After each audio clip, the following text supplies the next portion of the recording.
On today's episode of Pass the Wine, I am passing the wine over to Emilia Emmy Alcocer-Hill. She resides in Austin, Texas. Oh, how I miss Austin. Last time I saw her, I think was in 2013. We hit it off from the very beginning. She is just a wonderful soul. She is highly involved in the Austin community, which includes serving on the board in an executive leadership role for the Greater Austin Hispanic Chamber of Commerce. She participated in a program called Leadership Austin, where she is going to describe how that transformed her life. And we're going to dive in and talk about walking in your truth and living with authenticity. So I hope you guys enjoy this one. For being with me today. I'm so glad you're here. I haven't seen you in forever. Yeah, it's good to be. I'm so glad to see you too. It's been a long time. Yeah, I always follow you on Instagram, and I feel so connected to you anyway. But it's great to see you sort of virtually face to face. I know, likewise. We kind of have the same vibe going on with our plants and the books. my fake books, virtual plants and books. Yeah. I love it.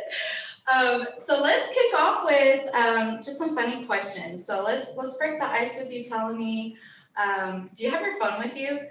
I do. Tell me, so what emojis have you used recently? What are the three most recent Well, I emojis? swear I use the same emojis, okay?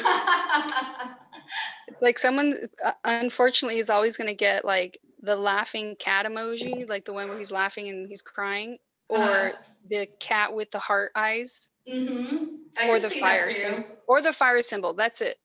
Oh.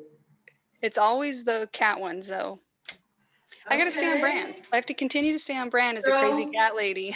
You are branded. You have your red shirt, your red lipstick, your cat eyes, you're a cat woman. Yeah, I'm a crazy cat lady. I'm proud of it. I love it. Yeah, and you have the fire sign. Spicy Latina. That's right. All right, so let me see what I have. Where's my phone? I'm always I feel like you would have like the muscle arm. Not recently. I've been slacking big time. The holidays. I did do cycle this morning. It's like my favorite exercise to do is cycling. You know, I like it. I think the only thing I don't like is I kind of cheat. So I like to dance on the bicycle. And if it's too heavy and you can't move to the beat, I'm like, and I'll turn it down. That's what I do too. And that's why I like it. So I think I'm like a number 1 in the class. And then they give me the ranking and I'm like 13 out of 13. And I'm like, what? I was cycling like nobody's business, but it's because I don't put any weight. I'm just. Yeah, you're just going. You just want to keep the momentum. I'm there with you. I do the same thing. Okay, so I have the crying face. Oh, I do use that a lot. The crying face emoji. I'm always laughing. And then the kissy emoji with the heart. Mm-hmm. And then the crying face. The I'm all over the place. Your emotions are. You know, if it wasn't for emojis, I don't think men would be able to express their feelings anyway. So good, I'm glad. You know, thank God for emojis. I agree, sister. I mean, my gosh. So thinking back to growing up, I know you're a fashionista now. Like I remember at the credit union, when we worked together, you would have like the most stylish clothes, always put together. The bright colors. I love it. Yeah, so colorful. You always stood out. So tell me, like growing up, what is a fashion trend that was really embarrassing and you wish you could take back?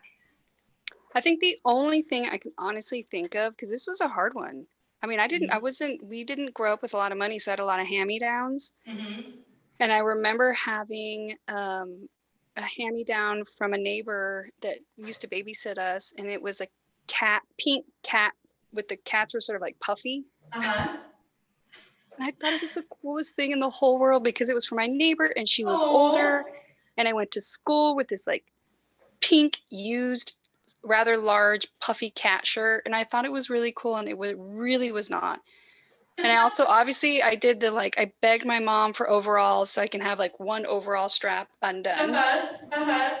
because I wanted to be That, cool. that was the style So back if you can then. imagine like a kitty cat puffy shirt with overalls with one undone strap. Oh, girl, you were hitting back then. That was the with style. jelly shoes and socks in the jelly shoes, which I Oh, don't know why I yes. did that. I'm like, oh wow, Wait. okay. Yeah, jelly shoes were it back then. I I remember. loved my jelly shoes. I loved my jelly Me too. shoes so much they turned yellow. That's how much I loved my jelly shoes. Dang, girl. Yellow. We didn't have that much money, so if we got some good shoes, Oh, like yeah, my mom's like, you absolutely. want jelly shoes? You get one pair of shoes, so you better. I'm like, nope, it's the jelly shoes, ma. Gotta have them. Absolutely. I agree. Me Winter, too. summer, those poor shoes. I know. You wore those out. You wore them with every Poor outfit. shoes. Yeah. I'm like, I can wear them in winter. Just put some socks on. It'll be fine. Poor kid. Had Oh, no idea. that's why you wore my socks, huh? But you know what? It's funny that you said at work I wore, try to look nice. Uh, I got feedback one day at work about how I dressed, what kind of and it was that I was too trendy. I was too young. I mean, I work in financial industry, so it's more serious and black and navy and suits and but someone told me you come off very young and the way you dress you come off younger. And I was wearing blazers, okay? But it was like leopard print blazers or That's it. plaid blazers and it was just a little too much. And same with the lipstick. It was just very You're right. just too You're much. right. Like I didn't have executive presence.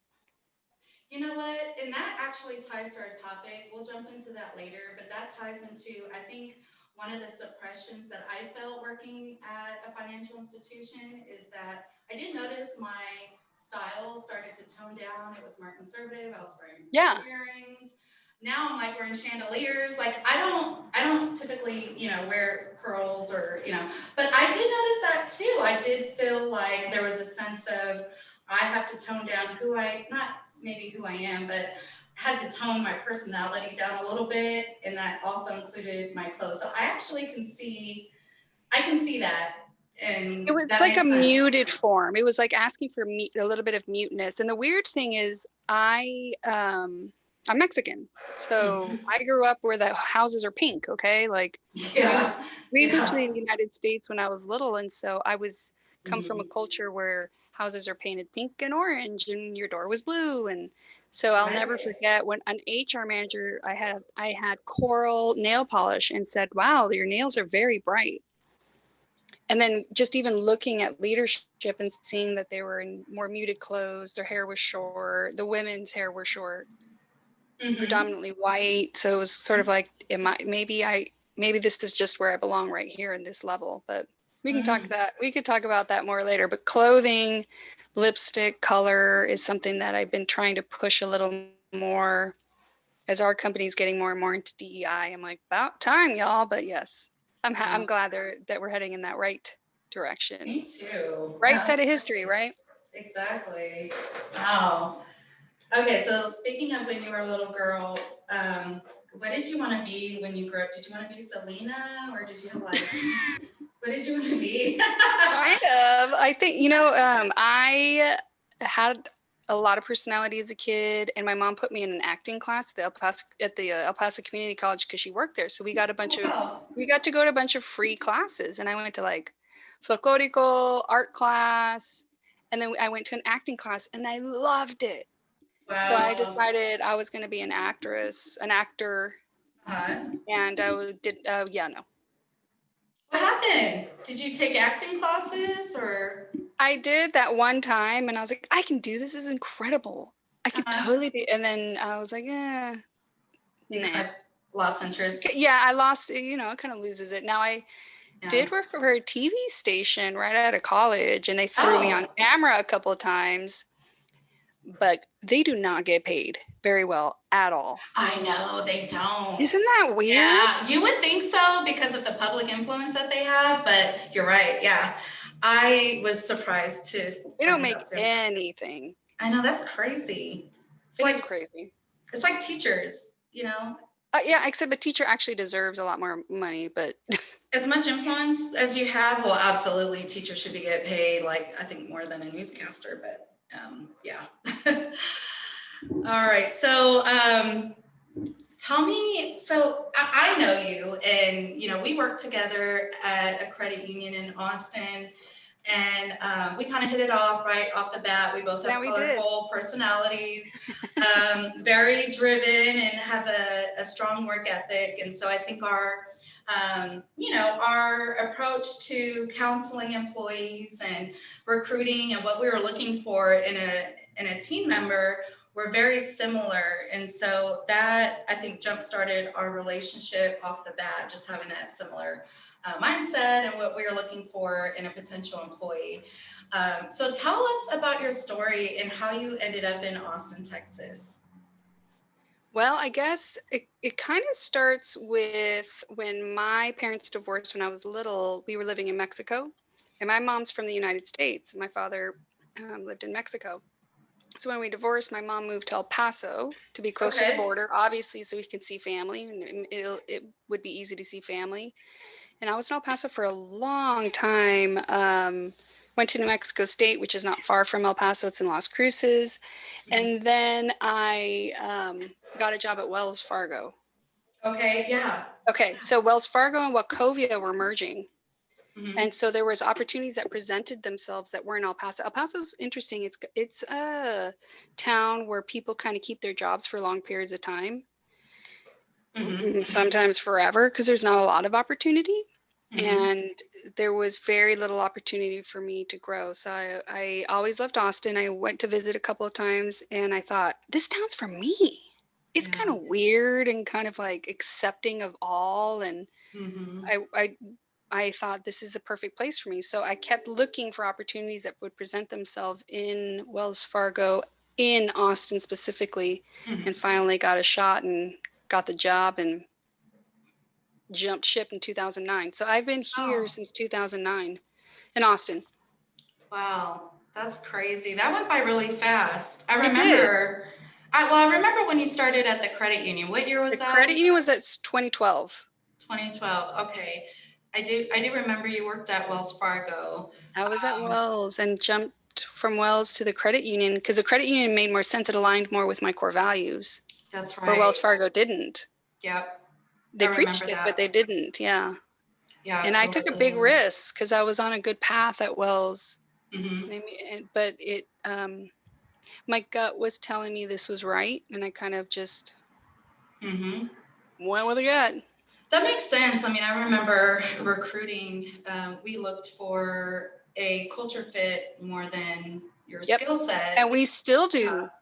Really? Oh, good. I Yeah. mean, that's what that credit union is known for, I think. And I will say to this day, I think the manager that I have now, and I'm not just saying that because she's my current manager, but honestly, until I worked at the credit union, the manager I had there, I had never worked for another manager that was as how do I say this? They had such a high character, and um, Yeah. I could trust them, and I felt supported. That was the best manager that I ever had. And then when I left and continued in HR, I kept comparing them to the manager I had, and I was like, gosh, I hadn't made as far as my manager is concerned. And so the one I have now, I want to say is probably they're along the same lines, but it They're really on par with each other. That's cool. is the That's hard to integrity. find. It is so hard, and I didn't know that. You think the grass is greener, right? And while I was there, because I was young when I started there, Yeah, you were young. I started 2007. I want to say I was 20 at the time or 21. And I'm now 34. But at the time, being in HR in that role, to have that influence in your 20s is really difficult. And we'll get into that too. But I do want to talk about that with you. Okay. But yeah, I do look back on that. I'm like, man, the leadership there is top notch, and their leadership development program. So that makes a lot of sense why you were involved in so many different organizations. So tell us about that. Tell us about Leadership Austin. I know you're heavily involved with them, or you were. What was that Hmm. like? Well, that was one reason I chose to go to U of CU, was because of their community. Community is part of their core values, right? Hmm. It was the reason why I made that jump, because it was important to me, for me, coming from new to town for the most part in Austin, to be involved in my community. Hmm. And they allowed for that space and encouraged it. And so I actually went through a program called Hispanic Austin Leadership, which was through the Greater Austin Hispanic Chamber of Commerce. And that program, Hmm. which was a 9-month program, and we had to create a project to present to the community. But that program really was the catapult and the catalyst to my more involvement.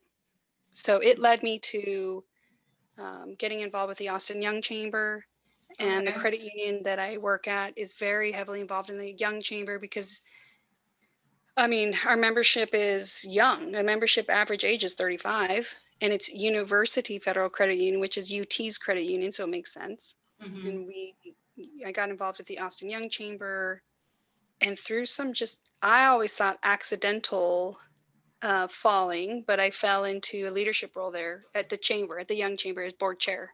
Okay. So it went from Yeah. like volunteering to like chairing a little committee to being asked to sit on the board to being asked to be board Wow. chair. Yeah.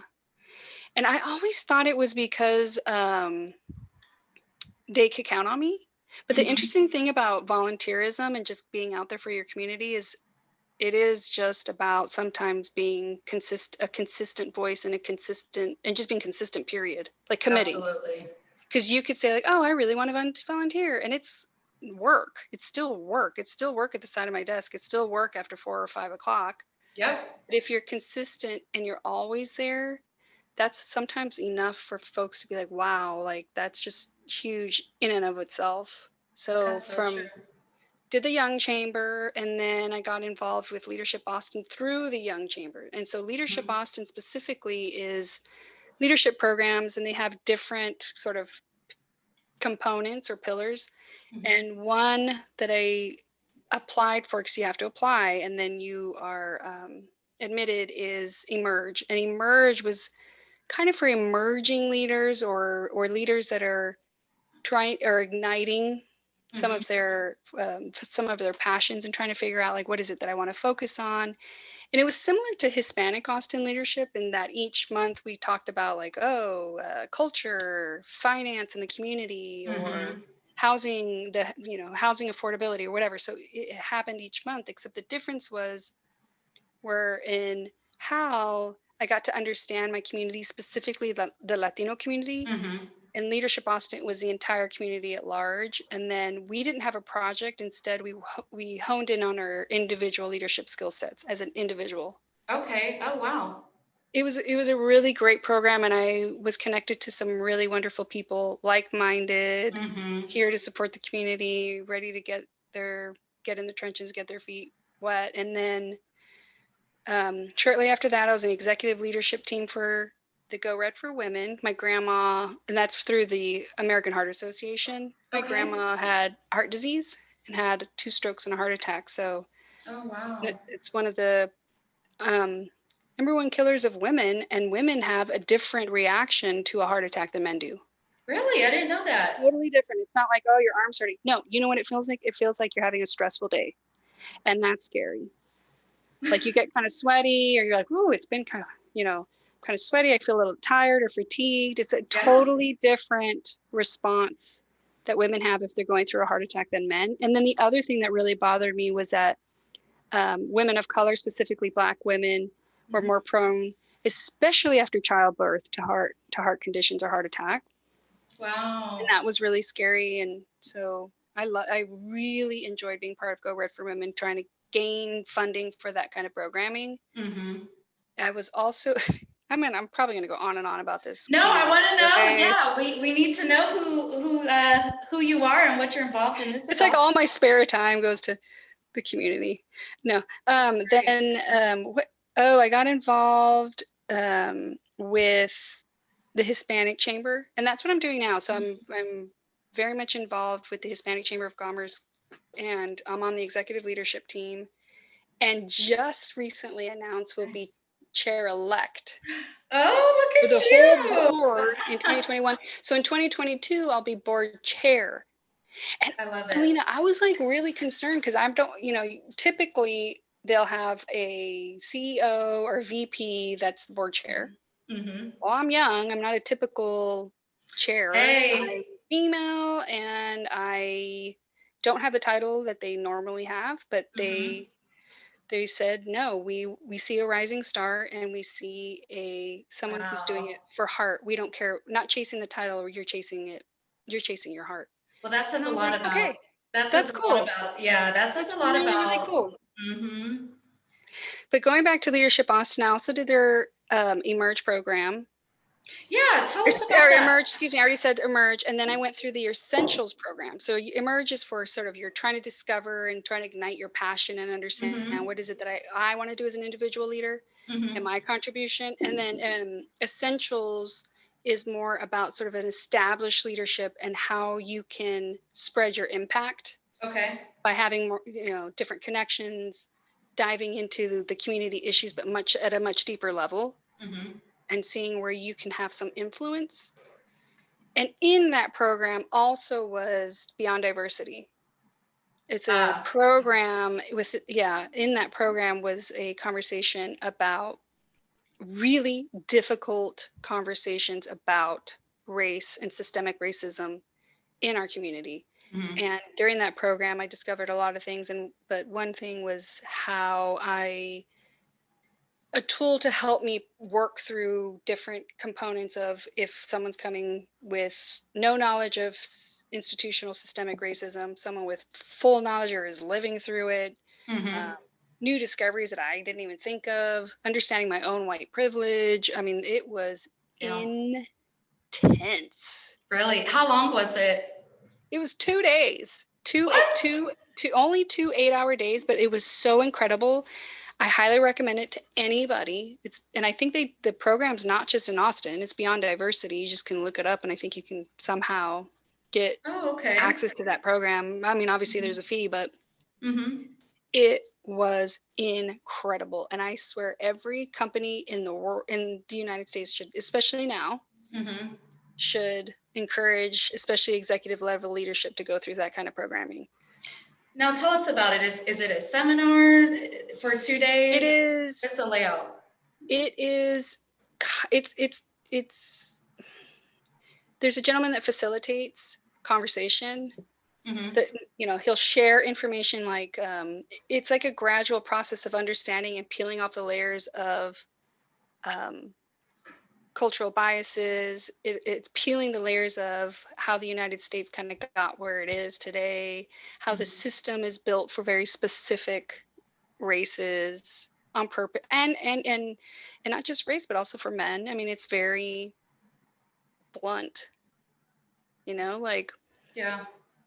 the school system, the financial industry system, the prison system. It's all built a very specific way, and it's now about dismantling it. But it was tough conversations. I mean, Wow. just the white privilege conversation alone was intense. Intense. Yeah, I bet.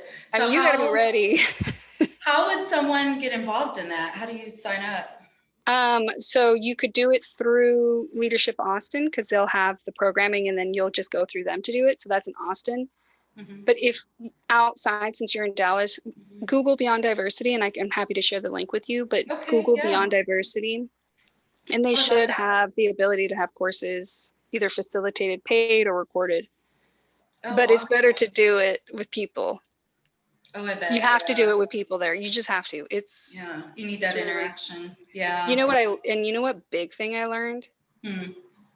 Especially when we were discussing the white privilege. So we moved to the United States when I was a little girl, right? Mm-hmm. My first language is Spanish. I was still little, so it was easy to pick up English. I mean, yeah, when you're obviously. Yeah. But what I noticed as a little girl was that pronouncing my last name Alcocer was really difficult. Mm-hmm. And so I remember even being young and saying, "Oh, Emmy Hill, Emmy Hill." oh, it's easy, Emmy Hill, and making this sort of excuse about don't worry about pronouncing my last name. And it's Alcocer-Hill, it's hyphenated because in most Latin American countries you have both your father and your mother's last name. Yes, yes. And I was, questioned, why is it hyphenated? Are you married? Just the typical uneducated questions. Mm-hmm. And I got tired of it and just was like, Emmy Hill, it's easy. It's a great TV name, whatever. But what I learned in Beyond Diversity was made me really 100% realize that I was maneuvering through the world as a white woman easily, very easily. And until someone heard me speak Spanish, they were like, oh, wait a second. And I was like, well, why is it now? Do you think of me differently? Like, it was interesting to kind of see people's surprise. And maybe it wasn't bad, but I was adjusting, I was assimilating to this system. Yeah. And didn't even realize I was doing it. And how old were you at the time? I was little. So I was like, I distinctly remember being in 4th or 5th grade, or maybe it was middle school. It was one of those sort of youngerish, where you're more aware, and saying, don't worry about saying Alcocer and just saying Emmy Hill. Wow. So instead of you teaching people how to say your last name and who you really are, you're like, oh, it's okay. Just say Hill. It's easier. And that's easier. Started. Okay.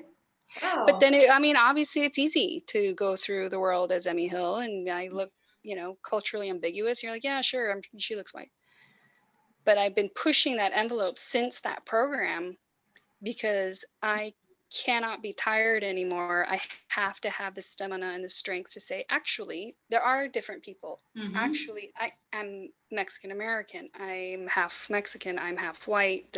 Hill is my mom's last name. Alcocer is my father's last name. Like, I wasn't honoring my family, especially my grandma, who I adore. And I was like, this is wrong. It's time. And if people ask, I'll repeat my story. Wow, that's great. And if people can't pronounce it, I'll say Alcocer. And then Alcocer, and then it starts to roll, and people will get it. You'll get it. They'll learn how to say it. It's who you are. It's a part of you. I love that. And I read that in a blog post with Leadership Austin that you wrote. I think it was about a year ago. And that really moved me because it just really hit home. And I think a lot of people can relate to that. It's so relatable that, we live so surfaced and we're trying to please other people, and we're trying to, really get by in this white American man world or society. And I almost wanted to cry. It was just like so heartfelt and authentic of you to put that out there and to put yourself out there. So there's a lot of people that are like that and then don't even realize it, because I didn't really think about it. It just sort of happened, and I didn't think about, oh wow, why have I been saying Emmy Hill? Why don't I ever say Alcocer? And questioning myself. That was, yeah. Wow. And that was, when did you take that program? That was in 2018. Recently. Okay. It was recent. I mean, I've been eHill at UCU.org forever, and I changed it. I was like, no, we're done. Really? I did it because it was easy for everyone. It was easy for, eHill. No, like. Good for you. Let's change it. It's hard. Yeah. You're living in your true self now. That is amazing. Yeah. So, Emmy. No more denying. And I wasn't denying. Okay, it wasn't like a denial of who I was. It was just what is easiest for everyone else. Yeah. Which also needed to work on too. That's a whole nother conversation. I would say women have a hard time doing that, but I'm starting to see more and more men do that too. So I think it really is just a Western culture thing where we try and make it easier for other people.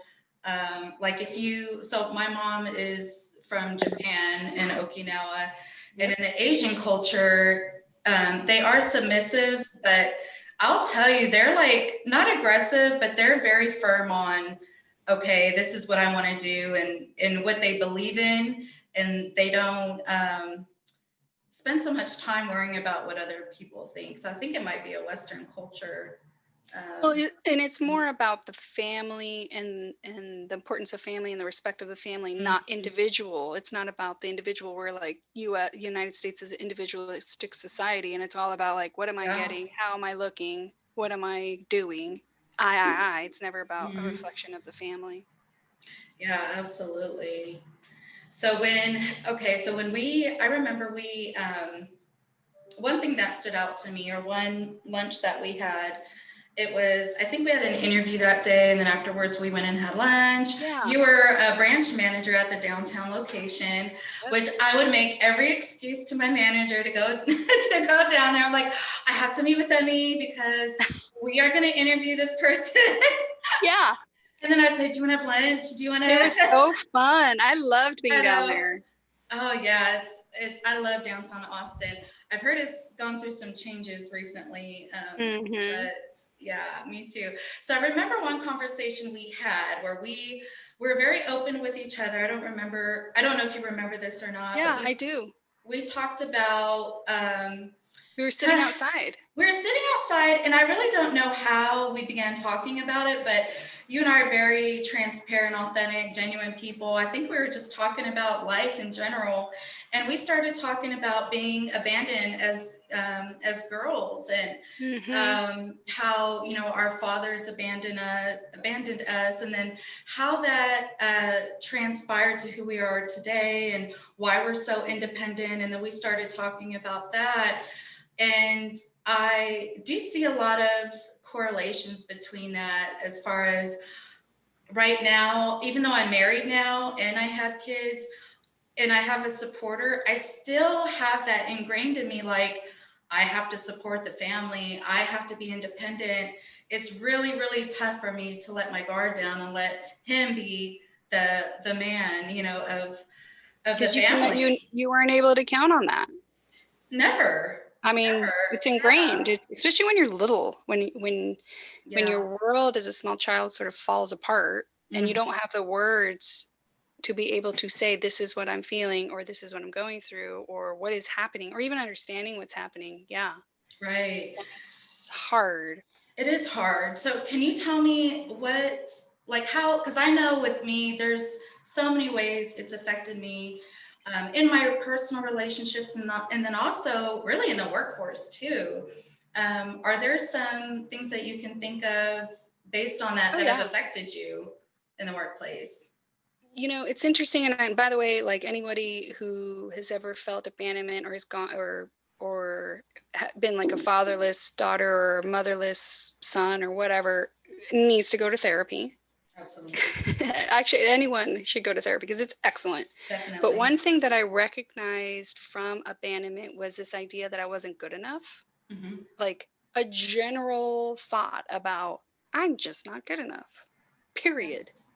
For a great relationship, for a promotion, for a nice car. Like I'm just not good enough in general. And but I have an incredible mother who also instilled the opposite. Hmm. So it's like you can't have both thoughts in your head. You can't have two opposing thoughts that go happen at the same time. So there was always this interesting conflict as I was growing up.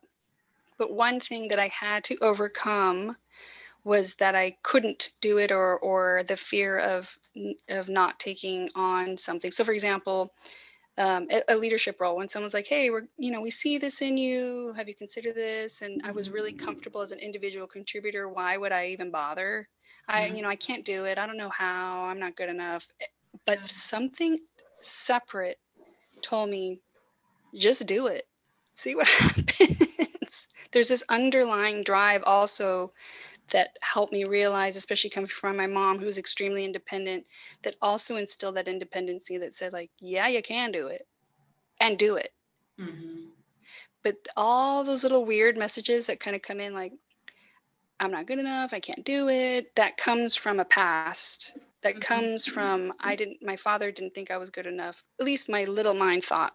If my father didn't think I was good enough to stay, why am I good enough for anything? So disconnecting that, and mom helped a lot with that opposing Hmm. that opposing thought. I mean, even to this day, sometimes I'm like, oh, dismissive of stuff. Like, oh, I just fell into, these leadership roles. Oh, yeah, it was just by accident. But no, I need to own too that no, I worked hard, Exactly. and I got there because I deserve it.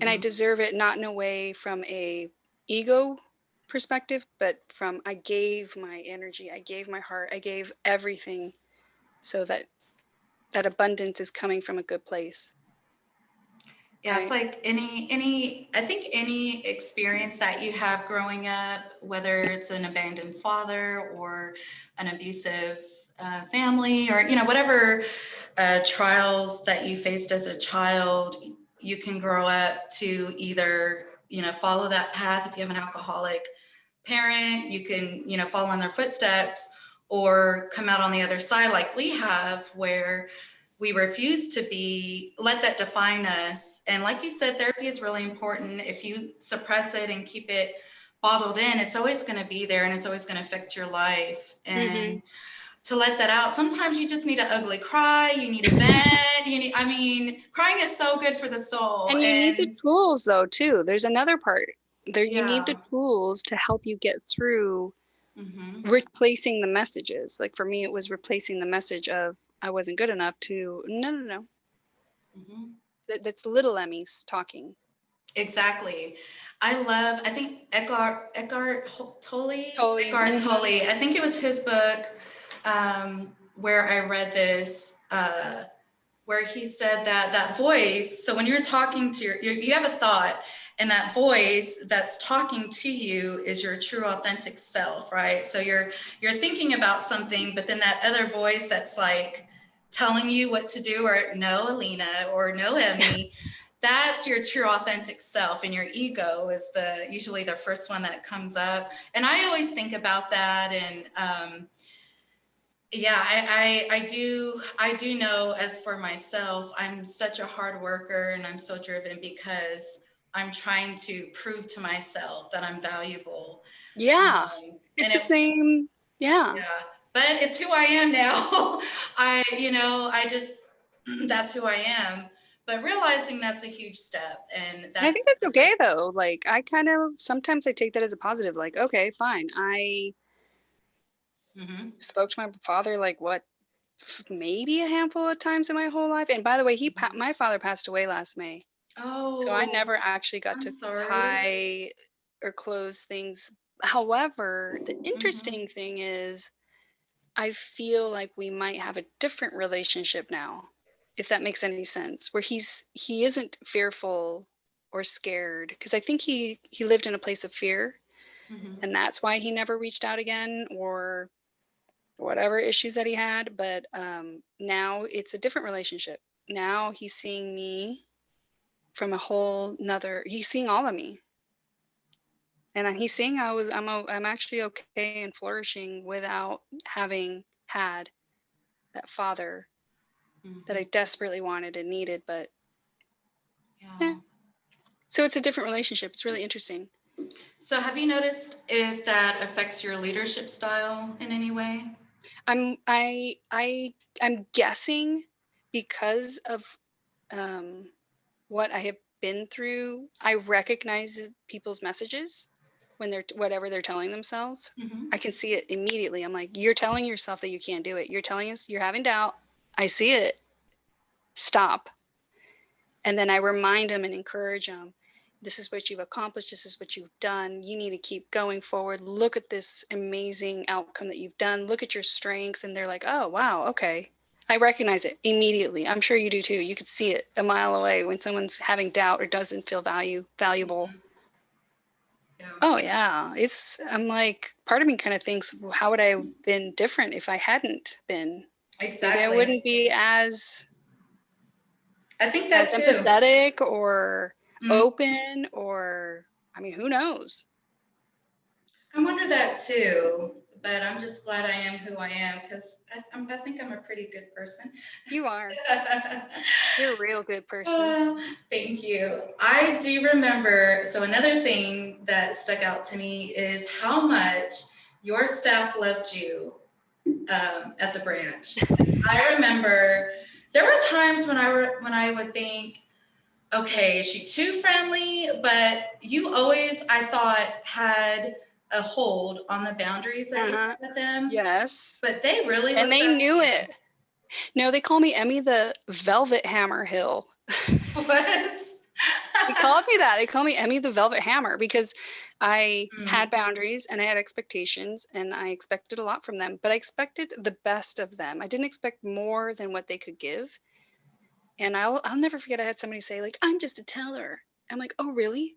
You're just a teller? Because what I see is a representation of the entire organization in front of hundreds of people that walk in the store every single day. And you know more than just about anybody in this room. And they're like, Huh. Yeah. Light bulb. mm-hmm. You were really Or if it was like trying to push the envelope with me, I'd be like, no, we're not going that far. Or there were times that even were like, hey, can we give you some feedback? We don't think it was cool that you did this, this, and that. I'm like, wow, I didn't think about that. Thanks, That's guys. so important. Yeah. For them to be comfortable, that is huge. is leadership. That is in my personal opinion. It is. It is. For your staff to feel comfortable approaching you with feedback is huge, because they know you support them and they don't have that fear in their hearts. Mm-hmm. That I'm gonna says be a lot. What did you say? Exactly. Excuse me? Don't you know I'm the manager? Well, again, it kind of goes back to that like whole ego thing. You got to drop that ego. That ego, you cannot have an ego and then truly expect people to follow you. They don't go hand in hand. No, it doesn't last. If it does in the beginning, it won't sustain. Okay, you have experience leading a staff of tellers and financial advisors. What are you doing now, Emmy? So for work, Mm-hmm. I am senior retail manager enablement, sales enablement, which is training for sales teams and their coaches and their managers essentially, but it is mainly focused less on product pushing and the traditional selling and leans more towards conversational perspective, relationship type selling. Yeah. So I shifted from product or product operations, and the VP that I was reporting to was like, you're not operations. You could do it, but your talents lie in the people element, understanding human behavior, understanding how things work and how the organization and the relationship with a human being collide. So I got shifted. The interesting thing is, this is probably one of the most challenging roles I've had, because I now have someone who reports to me that used to be a director and got demoted. Mm-hmm. Oh. And so, and someone who's been at the credit union for 34 years. Wow. So are you able to talk us through that, like how you gained that person's respect? And I don't know if I have it yet, okay? Because that is an awkward situation. It is very, very uncomfortable. Now, I've been in situations like this before where when Wachovia and Wells Fargo merged, I was a brand new branch manager, and the people that worked there were anywhere from the ages between 55, 60 to me when I was like 30 years old. And how I gained their respect was meeting them where they were and understanding what their expectations were too, without really even asking. Like, I understood that someone who's 60 years old probably expects me to get there early and leave late. So I did that. I was like, you know what? I'm committed. Let me show my commitment. I had to understand what it was that was important to them by asking questions and seeking to understand versus me telling them. It was really bringing people with me versus pushing them away. And unraveling that. Yeah. And unraveling that, bringing them with me instead of pushing them away. And really understanding what that really meant. Exactly. This situation is very unique because There also has to be a willingness on the other party. Yeah. And when the other party is like, I should have this job, you don't know what you're doing, I don't like you, it's very ego encased, Yeah. it's hard to break that unless they're willing to break it too. Right. You can't do all the work. It's a two-way street. They need to meet you halfway. Yeah. That's a It's a tough journey. road. Next time we talk, I'll tell you how it goes. Yeah, I'm interested to hear about that. I had a similar situation in my most recent job in Amarillo when we lived there about a year ago. Um, I was hired as the HR director for a rural hospital, and the person that I was replacing, she was in her 60s. She had been there 25 years, and the other HR person was also in her 60s, and they were like Thelma and Louise. And the lady was, the lady I was replacing was moving, and so the lady that was working for me had been there for 14 years. So she, had a long tenure. And she's very old school, paper driven. And one of the things I was hired for was to get us to the, 21st century and to make things electronic. And I could tell at first she had a really tough time reporting to a 30-year-old. I was 32 at the time, a 30-year-old. Um, and that's exactly what I did. I was like, how do you think we should do this? I needed her buy-in, and Yep. it's about working as a team and not, okay, I'm the HR director, now I'm your boss, and this is how we're going to do things, and this is how I think we should do it. No, it was all, my questions were always open-ended, and they were always, we're a team, and you've been here the longest, you tell me, what do you think is going to work? Because if I hadn't done that, I wouldn't have been there very long. I'm sure she would have, driven me out of there. So that's well, and that worked. Mm-hmm. But in my current situation, that's not working. So I actually had to have like a straight up conversation like, look, this isn't working. What do you want from me? This is what I ideally want from you. What do you want from me? And then we can go from there. And if not, this isn't going to work. Like having that real honest conversation, say, this is a situation, I was selected for a reason and you were not.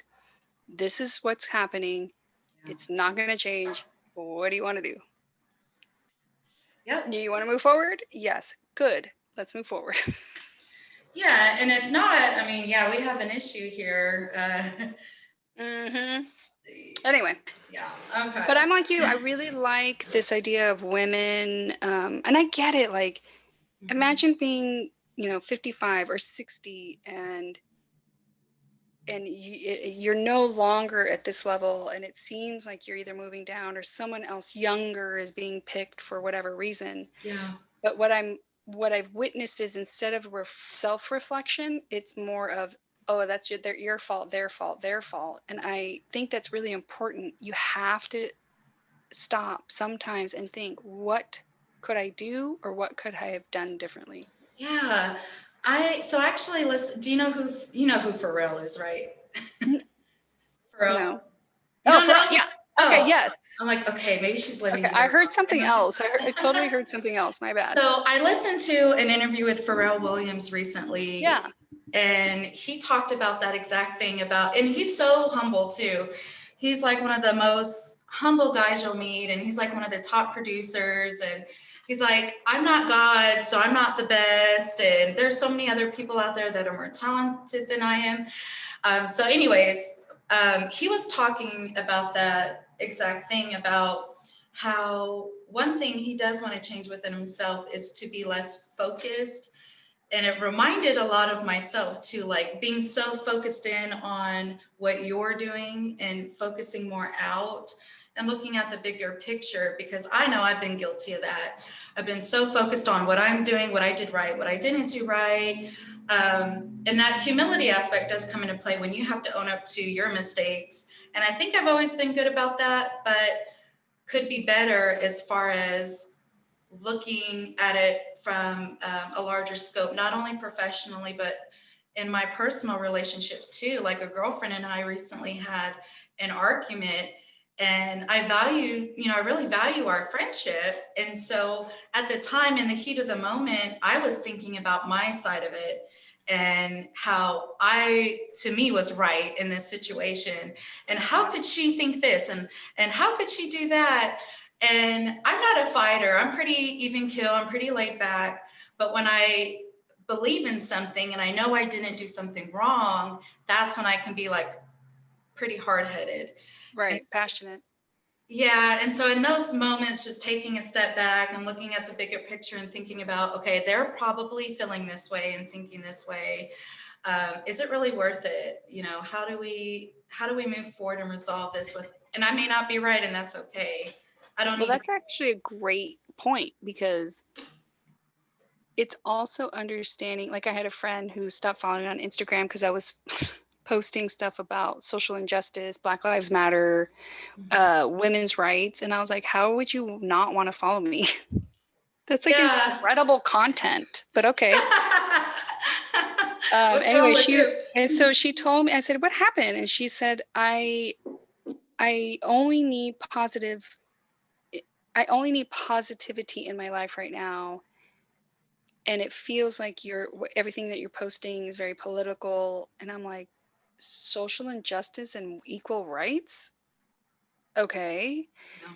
And I realized that she has toxic positivity, where it's actually not opening your eyes to what is going on in the world and rather blocking all of it so that she doesn't have to face it. I mean, she's a white woman who doesn't have to deal with that with a white boyfriend in a white neighborhood with a nice white house. It's just very protected, isolated bubble. Sheltered. And so if I'm posting on Instagram about Black Lives Matter movement or women should get paid the same as men for the same work, that rocked her world. Like, that's something wrong with your world, sister. But however, I was going to write back and say all these things like, oh yeah, well, what about this? And what about that? And remember that experience you had similar to someone, I was trying to like bring her along. And my mom asked me a really good question. And I was like, dang it, she was right. She was like, are you writing all of that for you? Is she even ready to receive that message? And I was like, and she's like, because if she's not, then you're just writing it for your ego and you're just poking at her instead of bringing her. And I was like, oh, and I asked myself that question. I said, yeah, I'm writing it for me. I'm writing it to push her and to make her, to open her eyes. And she's like, is she ready? And I said, no. And she's like, then don't write it. Wow. So all I responded was something along the lines like, just, I wish you well. And that was that. All right. So Emmy, tell me, who's one of your role models? Who is someone that you really look up to? I know this sounds super cheesy and I don't care. It's my mom and my grandma. My mom especially, I mean, she was, she moved to Mexico. Okay. She was studying at the American University, did a study abroad in Mexico, met my father, fell in love, got married, had kids, realized he was a raging alcoholic and verbally abusive, and left a foreign country. She had no job and she was raising us kids and would squirrel money. And left my father and left a foreign country back to the United States to figure out some type of plan and somehow bring her kids later with her. I mean, what kind of strength this woman has is phenomenal. And the love that she has for her children. I mean, how can you not admire this woman? And raised, her kids as a single mom for a long, long time. And raised all right kids.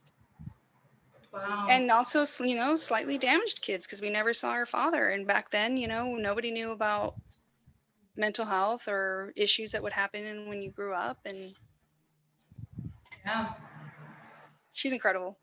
She's a badass. Where is she today? Round Rock. She's close by. She's like 10 minutes from my house. Oh, really? Yeah, all that's kind of on purpose. Oh, I love it. Yeah, we were just laughing because Oh. I was like, Mom, remember that time? I've been obsessed with her forever, but I was like, remember that time my gynecologist called me and was like, you need to come in. I was like, oh my What? God. I was like, oh my God, I don't know what's happening, Mom. I need you to come with me. And the doctor's like, your mom's here. I'm like, I need my mom. And they're like, oh Lord.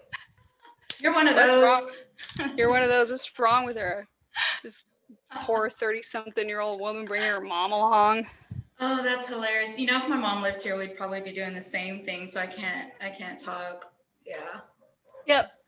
There's nothing like a mother and daughter bond when it's a really good one. It's the best. I agree.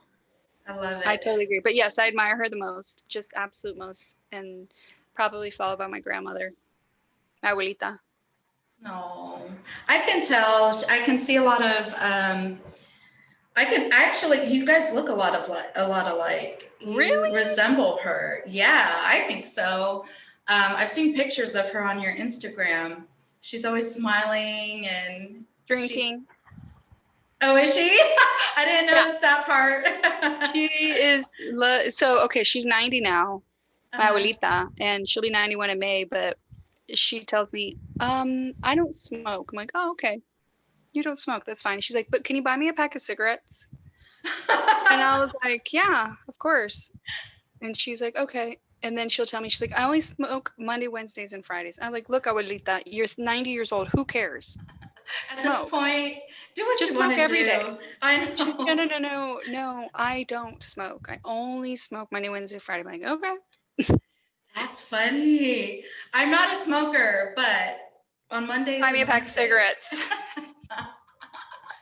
She's so cute. I'm like, you are so cute. I'm like, okay.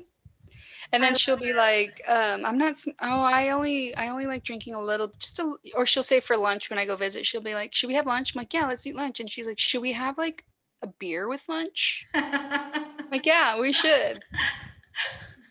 And then for dinner, she'll be like, should we have some tequila, like to help us get an appetite? Yes, let's have some tequila to help us get an appetite, abuelita. Great idea. Oh my God. She's passive aggressive, isn't she? She's so cute. She just doesn't want to own it. I'm like, just own it. She's like, no, I'm a lady. Oh, she has to ask you to make sure it's okay, but she really wants to. Oh, she wants to. That's cute. Probably what I do. I'm like, do you feel like having some cookies? I do the same thing. Yeah, I do the same thing with my daughter. Chips? Yeah. Do you feel like Mexican food tonight? God, I think that's a woman thing. Do you want to? AKA, this is what I want to do. I mean, it's your choice. Yeah, whatever you decide you want to do, you know, whatever you feel like doing, you know. But you feel like chips, right? Right. Yeah. Yeah. It's been a while. Yeah. Exactly. Oh Lord. All right, so we are coming to the end of our interview. One thing that I'm asking everyone is to define success. So to you, what does success mean?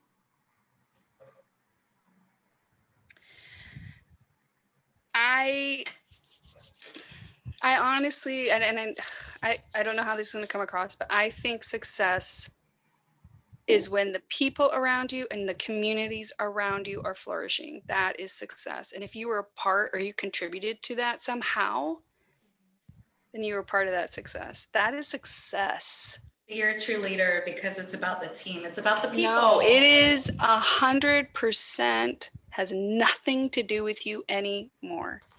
That's true. Because honestly, that has to spread. It has to ripple. If it doesn't ripple and it stays stuck with you, it doesn't go anywhere.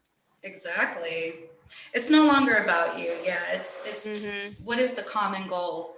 How is we as a people, how can we elevate and become better?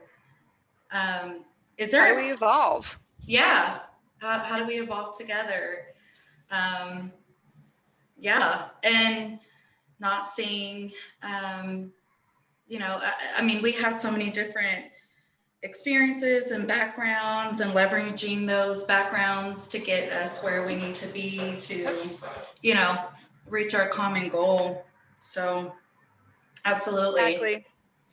So is there a quote that resonates with you? That's your My favorite? favorite quote, hands down, and it's Maya Angelou, and she has that one that says, people may not remember what you say, and they may not remember what you do, but they'll always remember how you made them feel. That's a good one. I love that one, and I'll Yeah. never forget reading it and being like, that's it. That is That's what it. that's That is it. That's what I it. want for people. Is I want people to remember me and be like, God, you know what? When I was with M, I felt Yep. really good about me.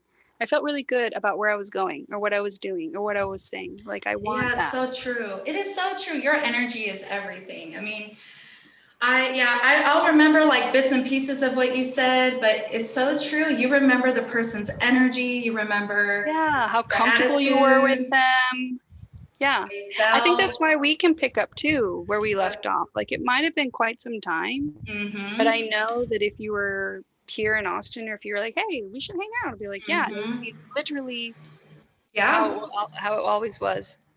absolutely. And that's why, like, when That's you, an invitation after the pandemic. okay, well, I'll be down for sure.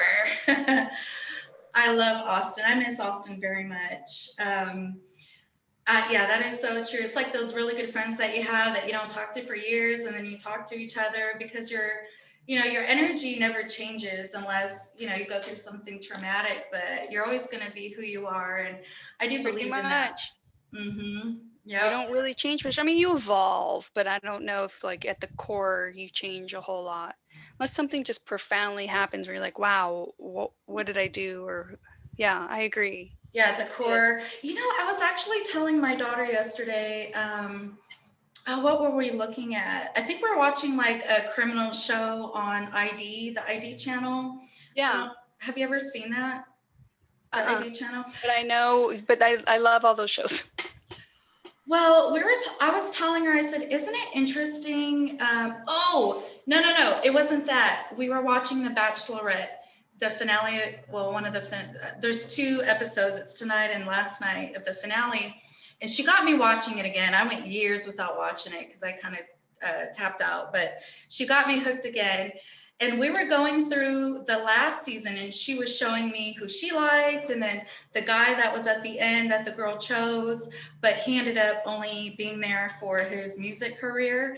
And I looked at him and I said, "Oh yeah, I can tell." And I said, "Isn't it funny how when you like, without knowing somebody, just looking at them and just being around them for like a minute or two, you can tell right off the bat if Yep. if they're a good person or not." And it's so weird how you carry it on your face.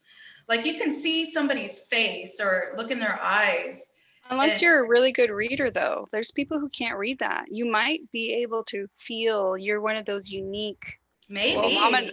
mom and I call them brujas because we're like that too. We're a bruja. I mean, I sense it, and she's a big time bruja, but Yeah, I think you can sense it. maybe I am because I pick it up.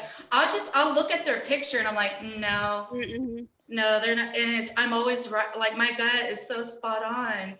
And You're a anyways, bruja what is in it a good called? way. How do you A say it? bruja, Bruja? Isn't that a witch? yes, a good witch. No, I'm telling you, mom. Like it's every time it's something to do with the gut, we'll say like it's because we're brujas. We just know.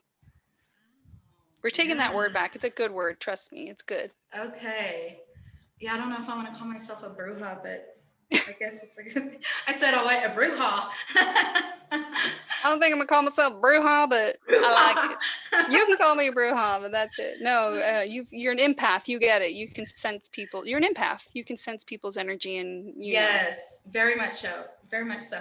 And I'm a Pisces, if that means anything. I don't know if My anyone's mom's a into that. Pisces. Really? Yeah, we're And I told you she's the number one bruja. So she has guts about stuff. Like she yeah. said, well, this one time she's like, I guarantee you so and so's pregnant. I'm like, no, no, no.